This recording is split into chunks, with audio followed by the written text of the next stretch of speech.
All right, so here we are in Phantom Ales, one of Anaheim's greatest breweries. If you're looking for homebrew supplies to do your own, or you just want a great glass of beer or mead, this is the place. And I'm supposed to be meeting the rest of the guys here somewhere.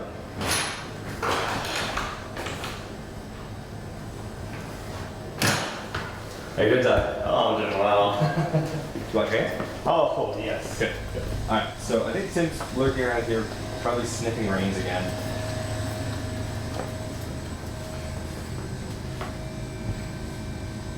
Chocolatey, toasty.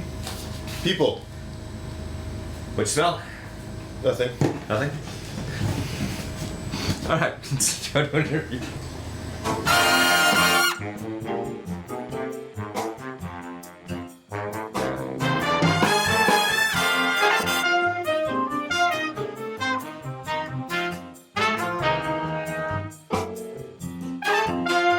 Once again, we're here at Phantom Ales, and we're here with Rob, the owner and the brewer, right?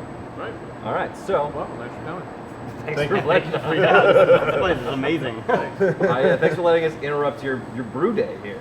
Sure. All right, so before we get into what you're actually making and everything, because I'm sure Tim and I are dying to ask you a couple of questions about that. Tell us about Phantom. What makes it different or unique and interesting? How did you even start here? You know. It's up to you. Yeah. I started home brewing like most guys that end up starting a brewery do. I started off in college, and I had the best time ever brewing beer in college, and I left wanting to start a brewery. And like most kids, had no ability to come up with that kind of money. Sure. Sure. And, know the feeling. You know, I actually set up a business plan and tried to raise funds, and I just couldn't get anywhere near as where I needed to be. So I put it on hold for 20 years, went and did a real day job and climbed the corporate ladder and did all the stuff you got to do to get where you need to be. And Kept the dream alive. You kept the dream alive. Yeah. I homebrewed on and off throughout the last 20 years. My wife actually hates beer. Is that why you have all the ciders on tap? So yeah, she actually So we actually started a winery first. Okay. Phantom Ales was originally Vina Ladonna, which was a winery up in Solvang. When I was making wine out Solving the little Dutch Yeah, community. little Dutch community. We were making wine out of the back of a barn in San Luis Obispo. And after about, say 3 years of driving up and down 4 days a week, because I live in Yorba Linda, I decided, I came to the realization that I actually was crazy.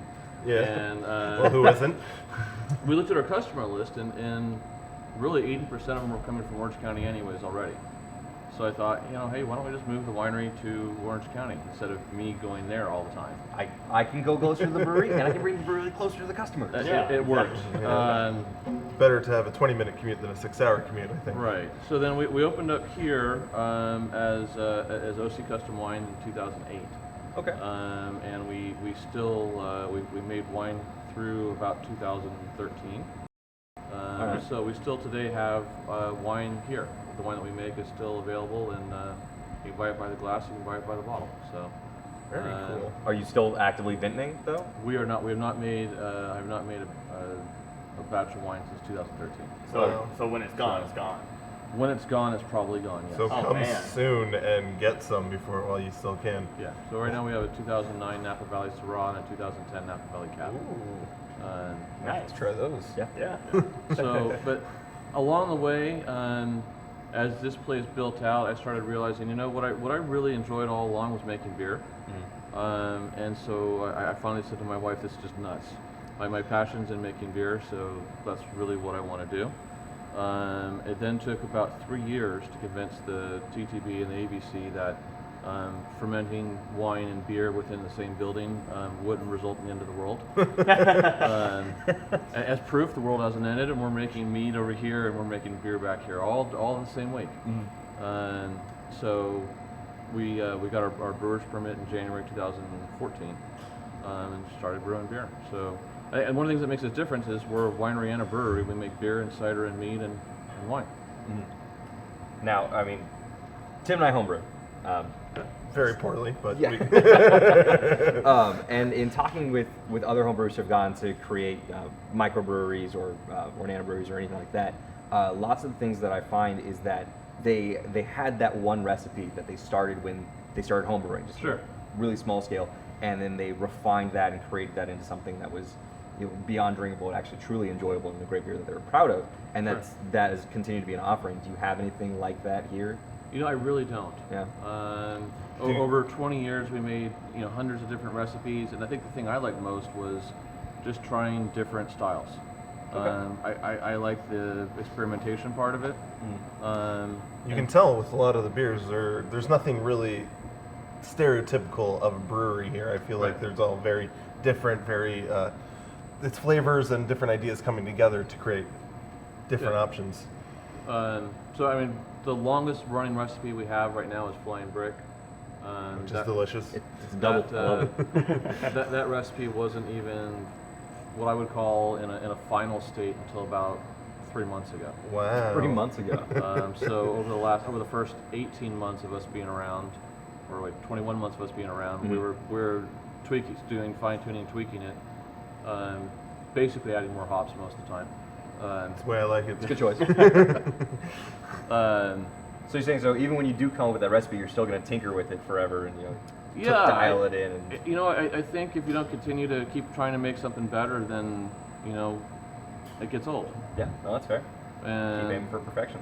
Yeah, and I think that one of the cool things about being in Southern California with access to all of Orange County and all of San Diego really easily is there's so many breweries to go out and taste so many beers at. That every time you're out there going, wow, they did that great. What if I did this? Yeah, sure, absolutely. And because we're small and we don't distribute, it's our customers aren't expecting the exact same product every single time, and so it allows us to continue to evolve. Mm-hmm. And I think what our customers expect out of us is something's going to be a little different every time you come. Absolutely. So, is there anything on tap here that you consider to be different than anything else out there that we absolutely have to try? The sour cherry mead for sure is. You do love mead. There is. You're not going to find another mead in all of Southern California that I'm aware of. It's the first place I've ever seen mead on tap. Yeah. Ever. There is a couple other meaderies in Southern California. They primarily sell out of their tasting room as well. They're very small, but they usually serve traditional style via a wine bottle. Oh, wow. We actually have mead on tap, and the sour cherry mead I think is just an absolutely cool product. All right, so we'll start off with our Kona Coffee Lager. Yes. Beer that actually got me into I'm so excited. liking coffee. So, Rob, before we drink this delicious smelling beer, I have one question for you. Eric and I were talking about earlier, normally when we think of coffee-infused beers, we think of coffee stouts or coffee porters. That seems to be the traditional. Why the coffee lager? I truly enjoy coffee stouts as well, but I thought that the lager would be a great canvas to really taste the coffee, for the coffee to shine through. Interesting. Is it because lagers are easy to manipulate? Yeah, because I can get the malts out of the way. Yeah. So now we can just focus on the coffee. That's Whereas interesting. as a stout is fantastic, all the malts play together really well. Sure. But you tend to hide the coffee flavor in it. Okay, very cool. All right. Well, I see someone's itching to try something here. Oh my god. Alright. Manja.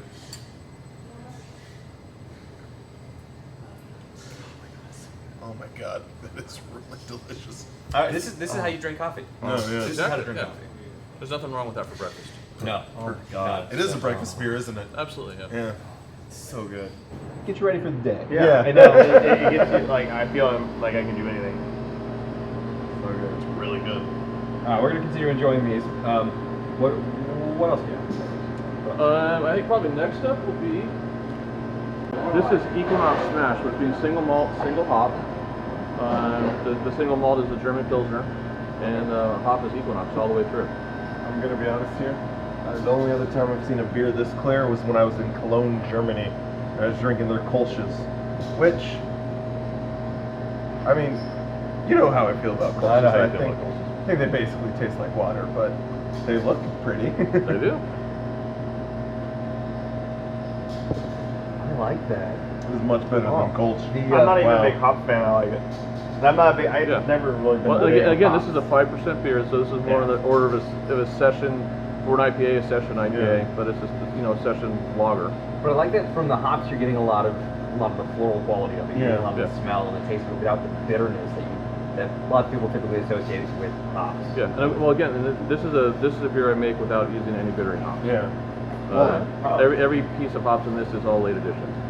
Well, and it's Nice. not when you think of like hoppy beers, you expect more of a full body. This is very light, Yeah. crisp beer with this nice aromatic hop flavoring on the back end. This is good on like a really hot day. Oh, You know, absolutely. it's not really high on alcohol content, so you don't worry about getting too tossed at lunch or something. But no, this is This refreshing. is like an it's all-day Yeah. barbecue beer. Absolutely. Yeah. flavorful. I like that. So we went from coffee to hops, and we're gonna finish with Sour cherry mead.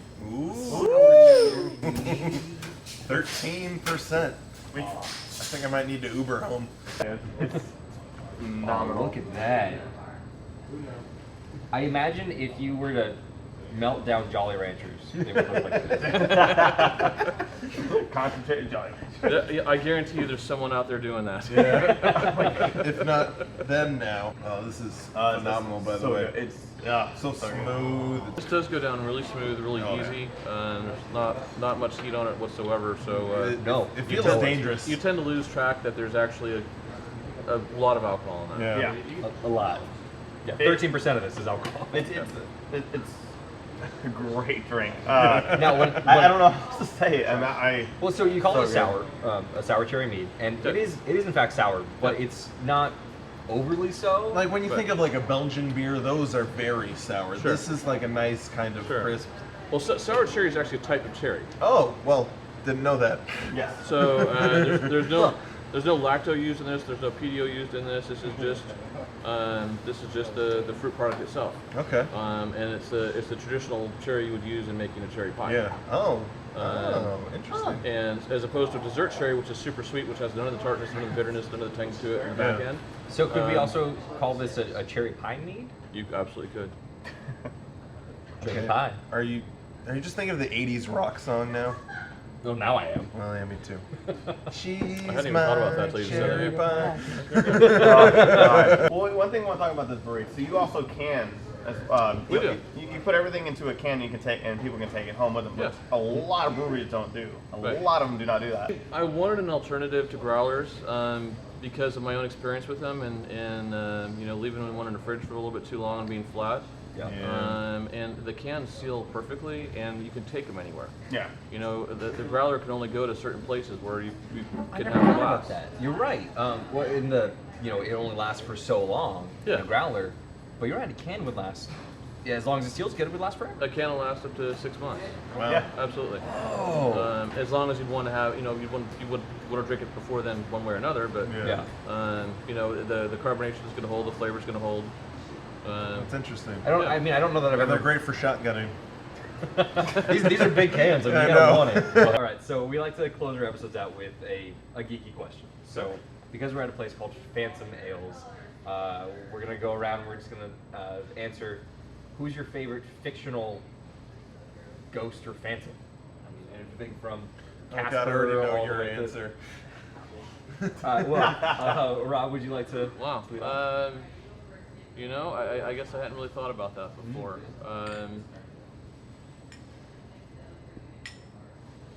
Why not just the Grim Reaper? Why not just the Grim Reaper? I'm not so sure he's fictional. I mean, he gets us all at the end. He's kind of hanging out up there anyway. Yeah, look at it. Oh, just like Look at constantly over our shoulders. Just I only noticed that today, considering how many times I've been here.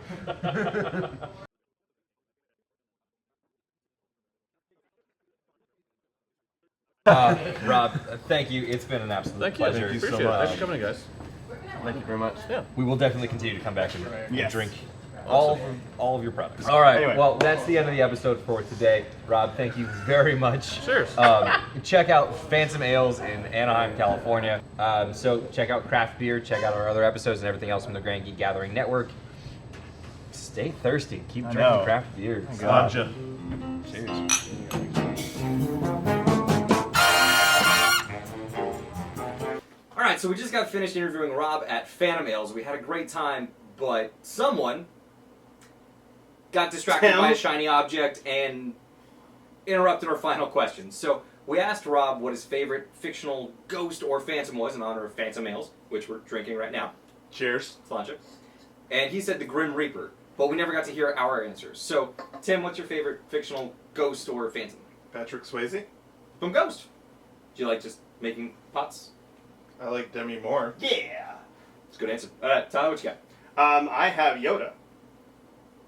Force Yoda, like, Damn. the final scene from Yeah. Yeah, Okay. that's not Oh, bad. not That's bad, actually not bad. really good. Mine is actually the Phantom, Billy Zane. Oh, come on. He made that joke during the video. I don't care. It's still my favorite. Fuck you. I love Billy Zane. Yeah, Billy Zane. okay. I fucking love you. Yeah, we all love Billy Hashtag Zane. Billy Zane. Tell your friends. And Billy. Yeah. All right, now we're done. Yeah. Here, cheers.